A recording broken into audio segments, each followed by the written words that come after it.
Video किसी वजह से रुक गया था। ये हमारा केमिस्ट्री का सेकेंड क्लास चल रहा है, जिसमें हमने 101 तक के क्वेश्चन को सॉल्व कर लिया है। अगर आपने वीडियो नहीं देखा है तो डिस्क्रिप्शन में उनका लिंक है, जा करके वीडियो ज़रूर देख लेना, या आप मेरे चैनल के प्लेलिस्ट में जा करके वीडियो देख सकते हैं। 101 से स्टार्ट करते हैं। परमाणु के भीतर इलेक्ट्रॉन की स्थिति के संबंध में भौतिक शास्त्री नील बोर का मत है। तो ये ऑप्शन बी, इलेक्ट्रॉन केवल कुछ ही निश्चित कक्षाओं में चक्कर लगाते हैं, जिन्हें इलेक्ट्रॉन विविक्त कक्षा या कोष कहते हैं। ऑप्शन बी इसका सही आंसर है। नेक्स्ट क्वेश्चन है, सम्मिलित करना है हमें। इधर वैज्ञानिक का नाम दिया गया है, इधर नोबेल पुरस्कार का क्षेत्र है, अर्थात उसका विषय दिया गया है। तो अर्नेस्ट रदरफोर्ड को तत्वों के विघटन एवं रेडियोधर्मी पदार्थों के रसायन विज्ञान की जांच के लिए 1908 में मिला था नोबेल पुरस्कार। नील बोर को परमाणु की संरचना एवं उससे निकलने वाले विकिरण की जांच के लिए 1922 में मिला था नोबेल पुरस्कार। जे जे थॉमसन को इलेक्ट्रॉनिक की खोज के लिए मिला था 1906 में, और ओटो हैन को 1944 में परमाणु विखंडन की खोज के लिए मिला था, ध्यान रखेंगे। नेक्स्ट क्वेश्चन है,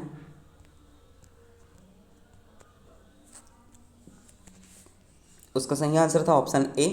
नेक्स्ट क्वेश्चन है हमारा, बोर के परमाणिक मॉडल के अंतर्गत इलेक्ट्रॉन की विविक्त कक्ष पर कोष के संबंध में सत्य कथन है। ऑप्शन ए दिया है, इलेक्ट्रॉन इन कक्षाओं में चक्कर लगाते हैं तो उनकी ऊर्जा विकिरण नहीं होती, ये सही है।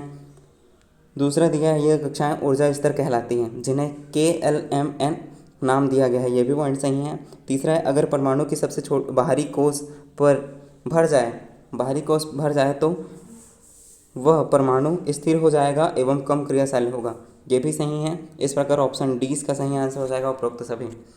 नेक्स्ट क्वेश्चन है, परमाणु का मूल अपरमाणुक कण नहीं है, तो ये पॉजिट्रॉन नहीं होता। प्रोटॉन, न्यूट्रॉन और इलेक्ट्रॉन तो होता है, पॉजिट्रॉन नहीं होता। ऑप्शन सी इसका सही आंसर हो जाएगा। नेक्स्ट क्वेश्चन है, परमाणु का द्रव्यमान नाभिक में उपस्थित खाली स्थान के द्रव्यमान के योग द्वारा प्रकट किया जाता है। तो प्रोटॉन एवं न्यूट्रॉन की योग द्वारा प्रकट किया जाता है। ऑप्शन बी इसका सही आंसर हो जाएगा। नेक्स्ट क्वेश्चन है, परमाणुओं के इलेक्ट्रॉनिक विन्यास से संबंधित प्रमुख नियम हैं, तो ये हो जाएगा बोर-बेरी स्कीम। ऑप्शन ए इसका सही आंसर हो जाएगा। नेक्स्ट क्वेश्चन है, परमाणु के विभिन्न कक्षाओं में इलेक्ट्रॉनों की वितरण से संबंधित बोर-बेरी स्कीम के संबंध में असत्य क्या है। पहला दिया है, किसी कक्ष में उपस्थित अधिकतम इलेक्ट्रॉन संख्या को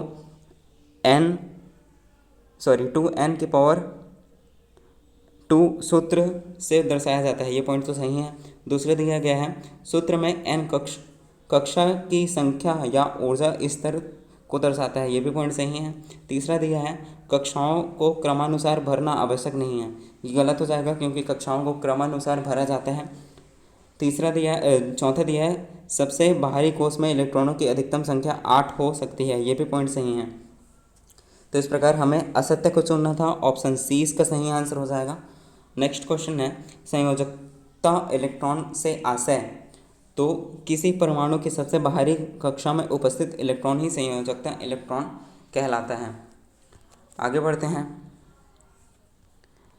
हमारा नेक्स्ट क्वेश्चन है, किसी तत्व के परमाणु के बाह्यतम कक्षा में 8 इलेक्ट्रॉन हैं, तो ऐसे तत्वों की संयोजकता कितनी हो जाएगी, 0। बाहरी कक्ष में 8 इलेक्ट्रॉन है, मतलब उसका अष्टक पूर्ण हो चुका है, उसे किसी इलेक्ट्रॉन की ज़रूरत नहीं है, तो उसमें संयोजकता भी 0 हो जाएगी। ऑप्शन सी इसका सही आंसर है। नेक्स्ट क्वेश्चन है, परमाणु अपने अंतिम कक्ष में अष्टक प्राप्त करने के लिए कैसी क्रिया करते हैं। तो ये इलेक्ट्रॉन की साझेदारी करते हैं, इलेक्ट्रॉन को ग्रहण करते हैं, इलेक्ट्रॉन का त्याग भी करते हैं। इस प्रकार ऑप्शन डी इसका सही आंसर हो जाएगा, उपरोक्त सभी। नेक्स्ट क्वेश्चन है, किसी तत्व की संयोजकता शक्ति से आशय अष्टक पूर्ण करने हेतु तो इलेक्ट्रॉनों की साझेदारी या स्थानांतरण। ऑप्शन ए इसका सही आंसर हो जाएगा। नेक्स्ट क्वेश्चन है, निम्नलिखित तत्वों में से किसकी संयोजकता अन्य 3 से पृथक है। तो इसका सही आंसर हो जाएगा ऑप्शन बी, कार्बन की संयोजकता अन्य 3 से भिन्न है। कार्बन का परमाणु क्रमांक होता है 6। अगर इसको हम इलेक्ट्रॉनिक विन्यास करें तो ये 2 और 4 में हो जाएगा। इसका संयोजकता 4 है। इसको अपना अष्टक पूर्ण करने के लिए 4 इलेक्ट्रॉन चाहिए, ठीक है। और अगर हम बोरोन का देखें तो बोरोन का परमाणु क्रमांक होता है 5, तो ये 2 और 3 में हो जाएगा। मतलब इसकी संयोजकता 3 या 7 हो सकती है, 3 और 5 हो सकती है। या तो अपना इलेक्ट्रॉन दे देगा, जिससे उसके बाहरी कोष में 2 इलेक्ट्रॉन है, पहला कक्षक में 2 इलेक्ट्रॉन होना ही चाहिए, तो उसका अष्टक पूर्ण हो जाएगा। या किसी से ये 7 इलेक्ट्रॉन ले लेगा, जिससे 5 इलेक्ट्रॉन ले लेगा, तो ये हो जाएगा 8, जिसके इसके बाहरी कोष में 8 इलेक्ट्रॉन हो जाएगा और इसका अष्टक पूर्ण हो जाएगा। वैसे ही नाइट्रोजन का अगर देखें तो नाइट्रोजन का परमाणु क्रमांक होता है 7, ठीक है, 7 होता है। और ये अगर इसका इलेक्ट्रॉनिक विन्यास करें 2 और ये हो जाएगा 2 और 5 में, मतलब इसको अपना अष्टक पूर्ण करने के लिए 3 इलेक्ट्रॉन की आवश्यकता है, तो इसका संयोजकता कितनी हो जाएगी? 3, ठीक है। बोरोन का भी 3 निकला था, ठीक, बोरोन की संयोजकता भी 3 निकली थी और नाइट्रोजन की संयोजकता भी 3 निकली है। एल्यूमिनियम का परमाणु क्रमांक होता है 13। अगर हम इसका इलेक्ट्रॉनिक विन्यास करें तो 2, 8 और ये हो जाएगा 3, ठीक है। मतलब बाहरी कोष में 3 इलेक्ट्रॉन है, या तो ये 3 इलेक्ट्रॉन किसी को दे देगा, जिससे इसके बाहरी कोष में 8 इलेक्ट्रॉन, ये वाला पॉइंट बचेगा, जिससे इसका अष्टक पूर्ण है, ठीक है। या तो ये ऐसा करेगा, किसी से 5 इलेक्ट्रॉन ले लेगा, तो इसका अष्टक पूर्ण हो जाएगा, 8 हो जाएगा, ठीक है। तो 5 इलेक्ट्रॉन लेना या 3 इलेक्ट्रॉन देना, 3 इलेक्ट्रॉन देना ज़्यादा सरल लग रहा है, किसी से 5 इलेक्ट्रॉन लेना ज़्यादा कठिन है, तो इसकी संयोजकता 3 हो जाएगी, ठीक है। बोरॉन, नाइट्रोजन और एल्यूमिनियम की संयोजकता 3 है, जबकि कार्बन की संयोजकता भिन्न है इन सभी से, ठीक है। नेक्स्ट क्वेश्चन है, निम्नलिखित विकल्पों को ध्यान पूर्वक पढ़ें तथा इनमें से असत्य कथन की पहचान करना है। असत्य कथन कौन सा है इनमें से? परमाणु में उपस्थित इलेक्ट्रॉन की संख्या उसकी परमाणु संख्या कहलाती है, ये गलत हो जाएगा। दूसरा पॉइंट दिया है, परमाणु के नाभिक में उपस्थित प्रोटॉनों व न्यूट्रॉनों की संख्या के योग द्रव्यमान संख्या कहलाती है, ये पॉइंट सही है। तीसरा दिया है, परमाणु का लगभग संपूर्ण द्रव्यमान उसके नाभिक में विद्यमान होता है, ये भी पॉइंट सही है। चौथा दिया, परमाणु के नाभिक में उपस्थित अपरमाणुक कणों को सम्मिलित रूप से न्यूक्लियॉन कहा जाता है, ये भी पॉइंट सही है। हमें असत्य पूछा गया था, तो ऑप्शन ए इसका सही आंसर हो जाएगा। नेक्स्ट क्वेश्चन, हाइड्रोजन का समस्थानिक नहीं है। आपको याद होगा हाइड्रोजन के 3 समस्थानिक हैं, जिनमें से प्रोटियम, ड्यूटेरियम और ट्राइटियम इन सबके समस्थानिक है हाइड्रोजन के। टाइटेनियम हाइड्रोजन का समस्थानिक नहीं है, हमें नहीं है पूछा गया था, तो ऑप्शन सी इसका सही आंसर हो जाएगा। नेक्स्ट क्वेश्चन है, ऐसे तत्व जिनकी परमाणु संख्या समान किंतु द्रव्यमान संख्या भिन्न भिन्न होती हैं। परमाणु संख्या समान है, मतलब ये हो जाएगा समस्थानिक, और परमाणु द्रव्यमान भिन्न भिन्न है। अगर हमें परमाणु द्रव्यमान समान बोलता और परमाणु क्रमांक भिन्न भिन्न बोलता, तो वो हो जाएगा संभारिक। ध्यान रखेंगे, इंपॉर्टेंट पॉइंट है। नेक्स्ट क्वेश्चन है, संभारिक से तात्पर्य है वे परमाणु जिनके केंद्रक में विद्यमान न्यूक्लियनों की संख्या दिख नहीं रहा है, यहाँ पे समान हो लिखा हो सकता है। भिन्न भिन्न द्रव्यमान संख्या वाले एक ही तत्व समभारिक, तो ये हो नहीं सकता। तीसरा दिया है, तत्वों के वे जोड़े जिनके अणुओं की कुल न्यूक्लियनों की संख्या समान हो। डी दिया है, एक समान इलेक्ट्रॉन संख्या वाले 2 तत्व, ये भी नहीं हो सकता। इसका सही आंसर ऑप्शन ए हो सकता है। आप इसको कमेंट में बताना अगर आपको इसका सही आंसर पता है तो। नेक्स्ट क्वेश्चन है, कैंसर के उपचार में किस तत्व के समस्थानिक का यूज होता है? Option A iodine, option B है cobalt, option C carbon, option D है यूरेनियम। तो कैंसर के उपचार के लिए कोबाल्ट के समस्थानिक का यूज होता है, ऑप्शन बी इसका सही आंसर हो जाएगा। नेक्स्ट क्वेश्चन है, IUPAC का विस्तृत रूप है, तो इसका विस्तृत रूप है international union of pure and applied chemistry, option C इसका सही आंसर हो जाएगा। नेक्स्ट क्वेश्चन है, लेवोसियर एवं प्राउस्ट द्वारा रासायनिक संयोजन के संबंध में कितने नियमों का प्रतिपादन किया है? तो ये 2 नियम का प्रतिपादन किया है। ऑप्शन ए इसका सही आंसर हो जाएगा। 2 नियम कौन कौन से हैं? पहला नियम है उसका द्रव्यमान संरक्षण का नियम और दूसरा नियम है स्थिर अनुपात का नियम। एक बार बता देता हूँ मैं, द्रव्यमान संरक्षण का नियम क्या होता है? किसी भी रासायनिक अभिक्रिया में द्रव्यमान का न तो सृजन किया जा सकता है और न ही विनाश किया जा सकता है। ये है द्रव्यमान संरक्षण का नियम। और दूसरा नियम मैंने बताया स्थिर अनुपात का नियम। इस नियम के अंतर्गत किसी भी यौगिक में तत्व सदैव एवं निश्चित द्रव्यमानों के अनुपात में विद्यमान होते हैं। ध्यान रखेंगे, 2 इनके नियम हैं। नेक्स्ट क्वेश्चन है, रासायनिक संयोजन के नियम का प्रतिपादन किसने करने वाले रसायनज्ञ थे? ये हो जाएंगे लेवोसियर एवं प्राउस्ट। ऑप्शन बी इसका सही आंसर है। नेक्स्ट क्वेश्चन है, रासायनिकों के संयोजन के संबंध में प्रमुख नियम है? ऑप्शन ए है द्रव्यमान संरक्षण का नियम, ऑप्शन बी है स्थिर अनुपात का नियम। तीसरा है आणविक द्रव्यमान एवं मोल संकल्पना, तो ये हो जाएगा ऑप्शन डी 1 व 2 दोनों, द्रव्यमान संरक्षण का नियम, स्थिर अनुपात का नियम रासायनिकों के संयोजन के संबंधित प्रमुख नियम है। ठीक है। नेक्स्ट क्वेश्चन है, द्रव्यमान संरक्षण का नियम कहलाता है? ऑप्शन ए दिया है, एक शुद्ध रासायनिक यौगिक में हम तत्व हमेशा द्रव्यमान के निश्चित अनुपात में होते हैं। दूसरा दिया है, तत्व का सूक्ष्मतम कण परमाणु होता है जिसका द्रव्यमान स्थिर होता है। तीसरा है, किसी पदार्थ का सूत्र इकाई द्रव्यमान उसके संघटक के द्रव्यमानों का योग होता है। डी दिया है, किसी भी अभिक्रिया में अभिकारकों और उत्पादों के द्रव्यमान के योग अपरिवर्तित होते हैं। तो इसका सही आंसर हो जाएगा ऑप्शन डी, द्रव्यमान संरक्षण का नियम यही है, किसी भी अभिक्रिया में अभिकारकों और उत्पादों के द्रव्यमान के योग अपरिवर्तनीय होते हैं। ध्यान रखेंगे। नेक्स्ट क्वेश्चन है,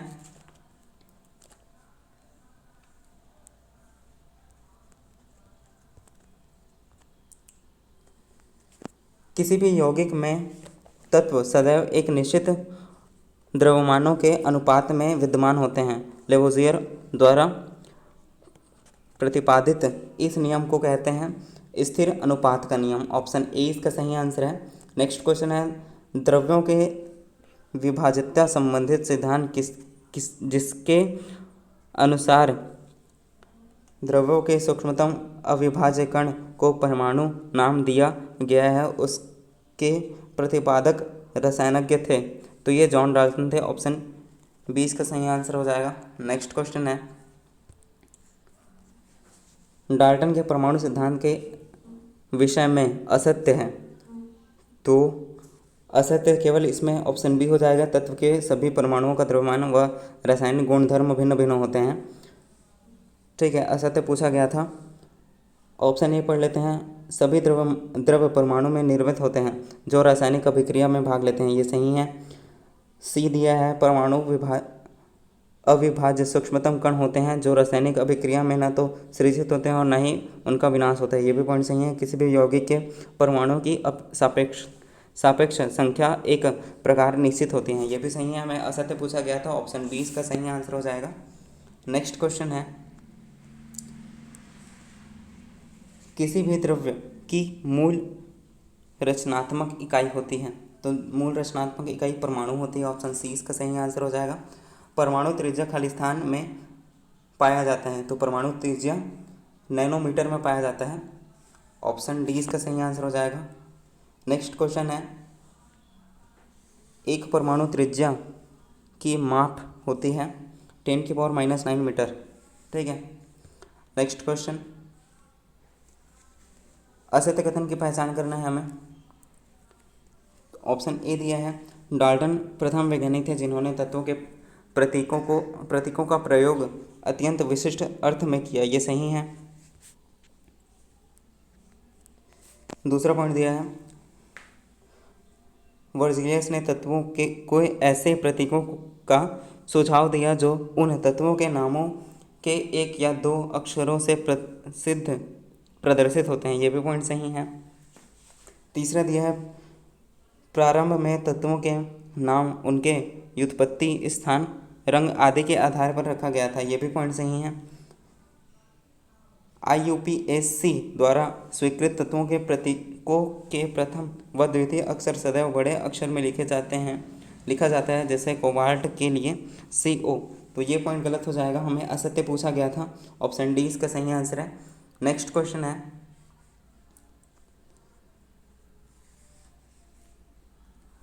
क्लियर यहाँ पे शो नहीं हो रहा है, फिर भी मैं कोशिश करता हूँ एक बार। पोटेशियम का प्रतीक उसके लैटिय 7 खाली स्थान से किया जा सकता है। यहाँ पे ऑप्शन भी मुझे शो नहीं हो रहा है ठीक से। मैं ऐसा करूँगा, इसका क्लियर इमेज करके मैं इसको शॉर्ट्स में अपलोड कर दूँगा, आप उसमें से इसको देख लेना। जहाँ से हमें क्लियर दिख लेता है वो वहाँ से स्टार्ट करते हैं। यहाँ से कोई भी हमें क्लियर नहीं दिख रहा है अभी तक, तो यहाँ एक थोड़ा बहुत समझ आ रहा है। द्विगांशी यौगिक से तात्पर्य है, तो ये दो भिन्न भिन्न तत्वों के निर्मित यौगिक होते हैं, ठीक है। मैं इसको शॉर्ट्स पे अपलोड कर दूंगा जिसमें आप देख सकते हैं इसको। आगे देखते हैं हम, सत्य कथन की पहचान करना है हमें। धातु एवं अधातु युक्त यौगिक आदर्शित कणों से बने होते हैं, जिन्हें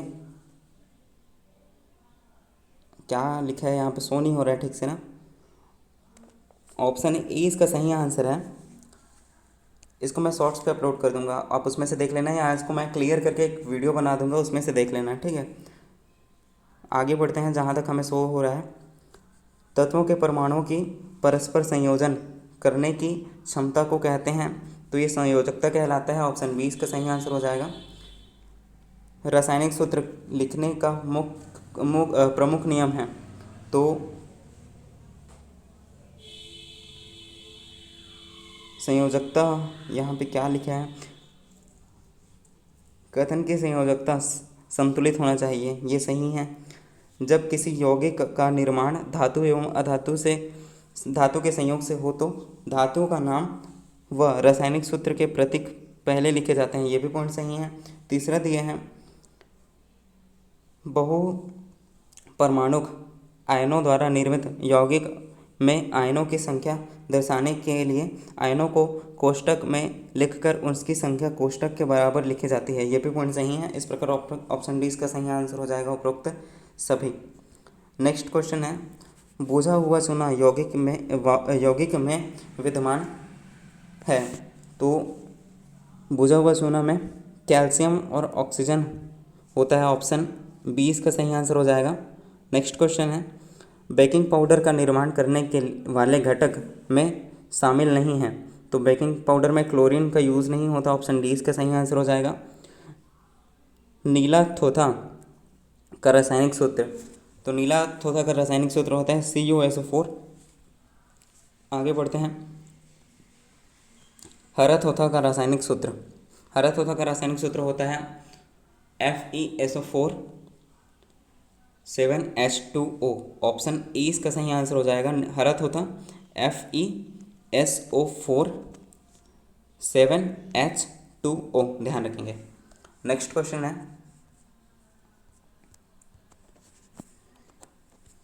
किसी पदार्थ के द्रव्यमान का परिकलन करने की विधि, ये हो जाएगा आणविक द्रव्यमान। ऑप्शन ए इसका सही आंसर है।